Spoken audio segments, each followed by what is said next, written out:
goodness, it's so heavy. There is something about this time of the year that always makes me want to slow down even more. Summer is still here, but you can feel the season starting to change. I'm thinking about different kinds of foods, and I've suddenly started wanting to make all the things I usually associate with autumn.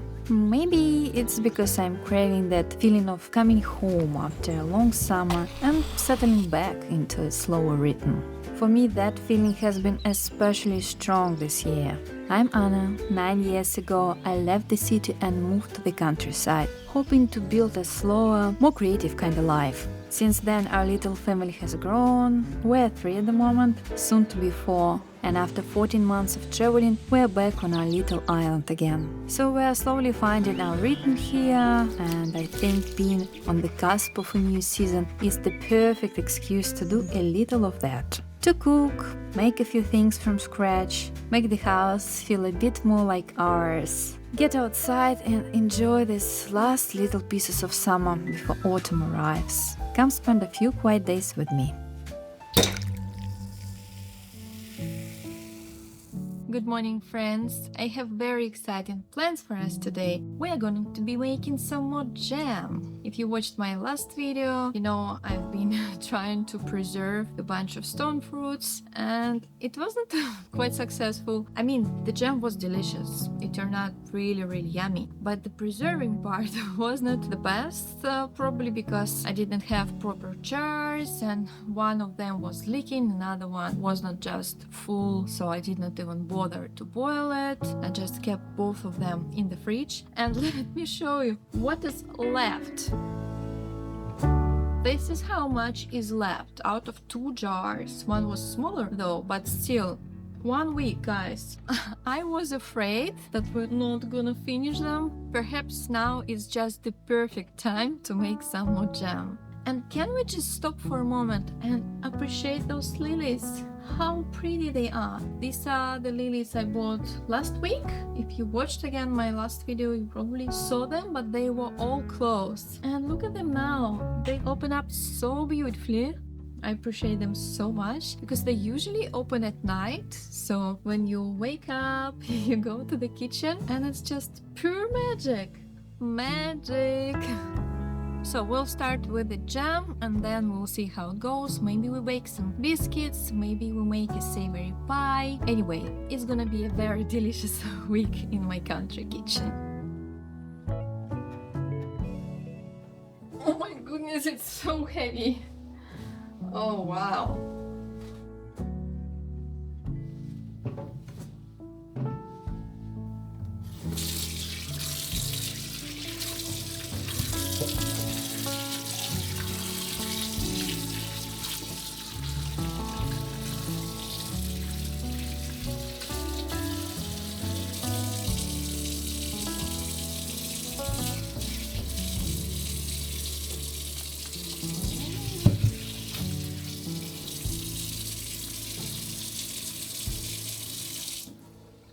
Taste test. Yummy.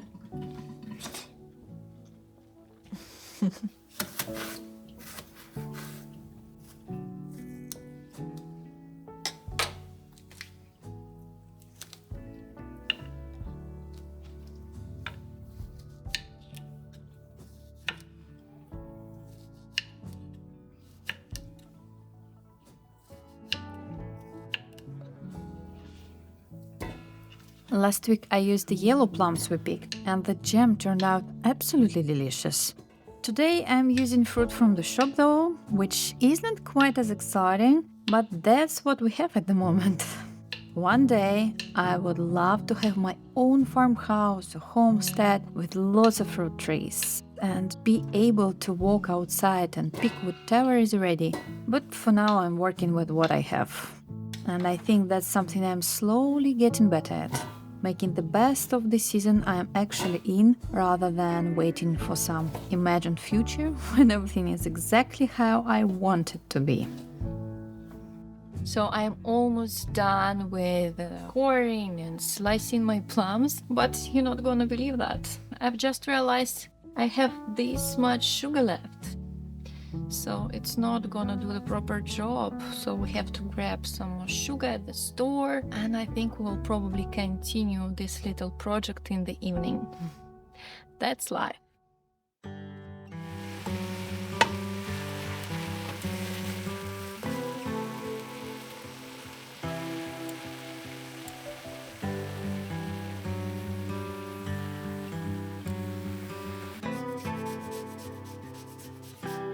So I've got the fruit in the pot and I'm keeping this batch quite simple.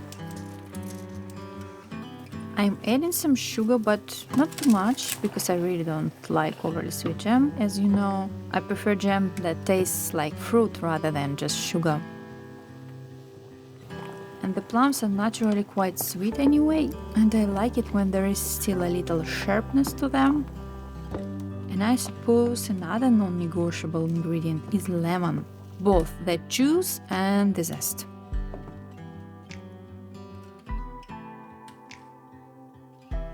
As the fruit cooks, it starts to soften and release all its juices. The color is beautiful and the whole kitchen smells so good. I'm also using smaller jars this time. A small jar makes more sense for us. We can open one, use it up, and then start another when we feel like it. I'm also planning to label the jars, but I need to buy some craft paper and all of the things I need for that.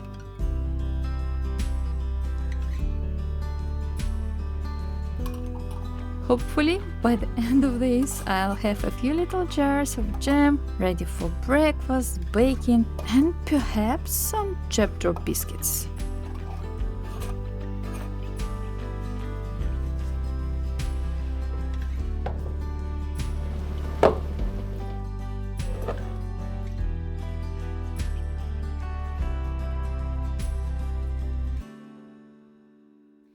The jam is ready, it's really delicious, and I think this time around the preservation part was very successful, so I'm very excited.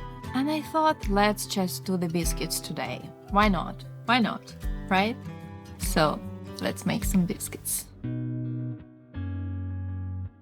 Now that I've made some more jam, I thought we should bake something to use it in. So I'm making jam drops today. I haven't made this in ages, to be honest, but they're such a lovely thing to bake. They're simple, but they look quite special once they're finished, especially with all those little pools of jam in the middle. I love recipes like this because they don't need to be perfect. It's also a fun little family project. My almost 3-year-old loves being involved in the kitchen, so she's always very happy when there is something she can help with. When you bake with kids, it might take a little longer, I have to admit. And the biscuits may not look exactly the same, but that's alright. I like having her nearby and letting her be part of it. The recipe is simple enough that she can join in without everything becoming too stressful. You make a simple buttery biscuit dough, roll it into little balls, and place them on the baking tray. Then you make a small dent in the center of each one. This is probably the most satisfying part. I'm using my thumb, but you can use the back of a little spoon. And then you just add a small spoonful of jam to each one. I'm trying not to add too much because I have a tendency to get overexcited with jam. It looks like there is plenty of space and then suddenly it's bubbling all over the sides of the biscuit. Although to be honest, that doesn't really matter, it still tastes good. Once they go into the oven, the biscuits spread a little and the edges become golden, the jam gets warm and glossy, and the whole kitchen starts smelling like butter and fruit, which is amazing. There is something so comforting about baking with jam you've made yourself. I'm using my last week's batch and this fresh jam. It makes the recipe feel a little more connected to the season, don't you think? The biscuits are best when they're still slightly warm with the jam soft in the middle. I think this will be perfect with a cup of tea or milk. It definitely was a very long day with all the cooking, all the preserving, and also we've made some crafts with my daughter. We made those cute little pumpkins because we are preparing for the autumn. It's our favorite season. It's so cozy and just we love it so much. And yeah, we put some cinnamon sticks inside those little Play-Doh pumpkins. They're so cute and they smell so good. But yeah, I'm feeling pretty tired and I should probably go to bed, but I won't because I wanna watch a show. I've started watching Downton Abbey a couple of weeks ago and for some reason I have not watched it before. I'm pretty hooked and it's my little bedtime ritual to watch an episode, so that's what I'm gonna do instead of going to bed early and rest. But anyway, I have this pregnancy insomnia and I'm 33 weeks pregnant. I think it would be a better time spent watching the show I enjoy than trying to fall asleep unsuccessfully. Okay guys, I'll see you tomorrow.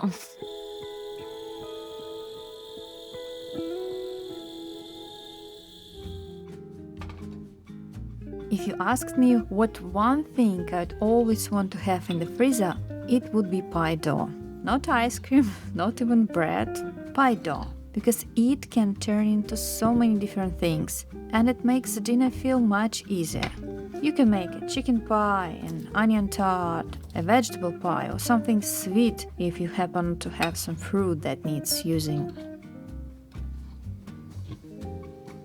Have to admit, I've lost count of how many times I've looked in the fridge, found a few leftover vegetables, and thought, well, I suppose that could become a pie. So today I'm making a big batch of all butter dough and dividing it into 4 discs. I'll use one for the chicken pie and freeze the other 3 for another time. I try not to overwork the dough because that's what keeps it flaky and tender. I'm also taking one of the discs a little further. I'm rolling it out and folding it over itself, almost like closing a book. This creates a sort of rough puff pastry effect with layers that become lovely and flaky in the oven. Lily has requested cheese rolls, which I usually make with puff pastry, but I always use my homemade rough puff pastry instead, and it works beautifully. It's not exactly the same as proper puff pastry, but it's much easier and I actually prefer the texture. Once the discs are ready, I wrap them well and put them in the freezer. There is something reassuring about having homemade pastry waiting there. Whenever I take one out later, it feels like I've done my future self a little favor.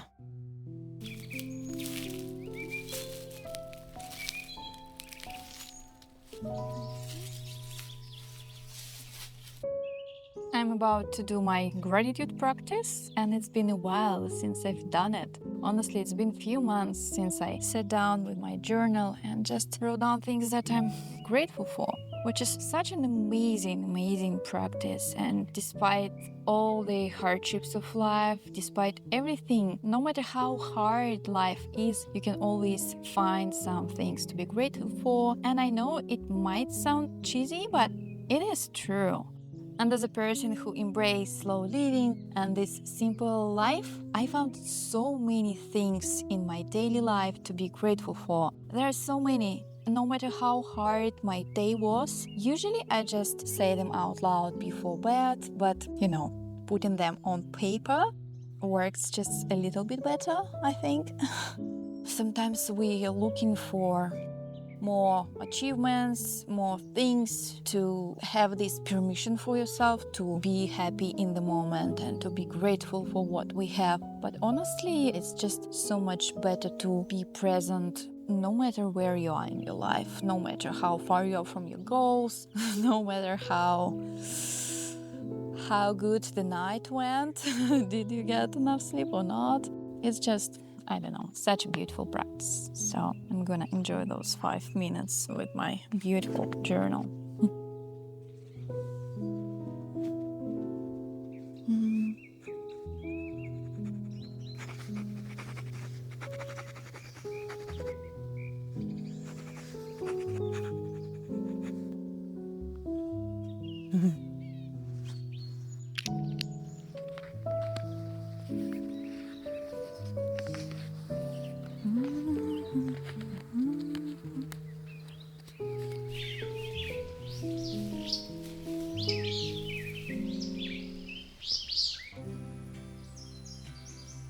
So I'm making a savory pie.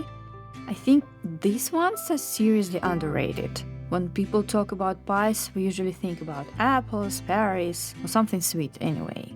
But a good chicken pie or vegetable pie is such a lovely thing to make. You have a warm, comforting feeling, a flaky pastry crust, and the whole kitchen starts smelling delicious when it bakes. It's also a great way to use whatever you have in the fridge. A little meat, some vegetables, perhaps some leftover herbs, and suddenly you have a dinner. There is something very comforting about putting a pie in the oven and knowing that in a little while you'll have something warm and homemade to sit down to.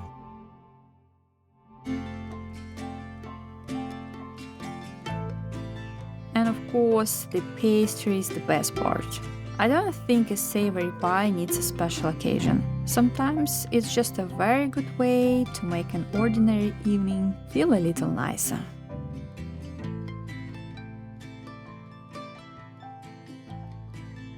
I'm telling you guys, this weather is a joke. Come on, I can't tolerate the heat anymore. Please give us some autumnal weather. We need some rain, we need some cold, don't we? I think we do. Anyway, as I told you last week, I've been waiting for the mail. I've ordered some bits and pieces for this room, in particular for the sofa area, because it's not looking pretty. And honestly, I wish we had some thrift shops around here, but we don't. On this island there is nothing. No thrift shops, no op shops, no charity shops, just basically nothing. And second-hand market is not really good. So unfortunately I have to order online, but I'm staying on a budget. I can find some bits and pieces, that's not a problem. And I think I did find quite a few of them. So let's see. The package arrived yesterday and I was meaning to open it earlier, but I wanted to record it for you guys. And now I have the opportunity, I'm alone. So let's open the package and see what do we have here. Maybe we can make this room a little bit prettier, hopefully. Okay. For some reason they shipped it into different packages. And you know what? When I was looking for something, of course I don't want to buy a new sofa for the rental, but I wanted something to cover it because this gray color is just not my thing. So I was looking through different options and apparently everything is made out of plastic these days. They call it polyester, but we all know it's just a fancy word of plastic. Such a problem to find natural fabric like cotton or linen.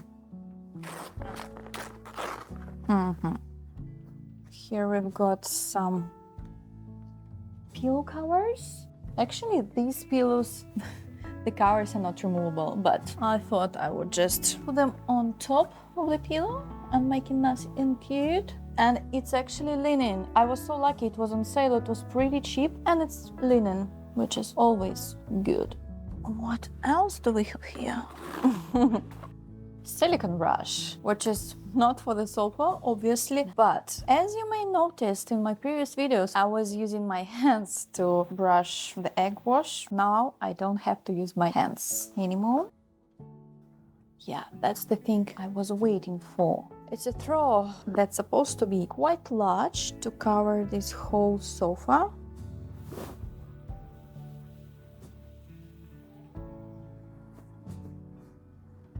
Yeah, I think it's huge. I think it will do the job. Yeah, shall we try it? Not bad at all. I should have probably given it a wash, but okay.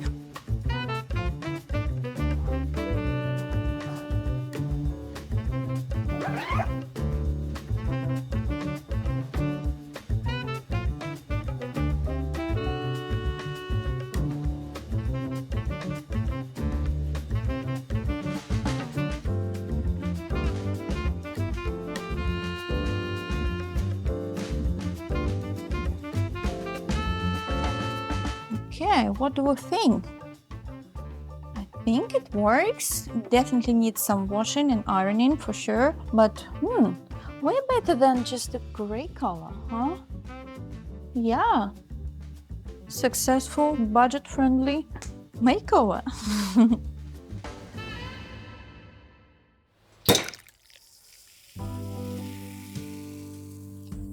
We've also been making quite a lot of kombucha lately. When I say we, I mean my husband and my daughter, but you got the idea.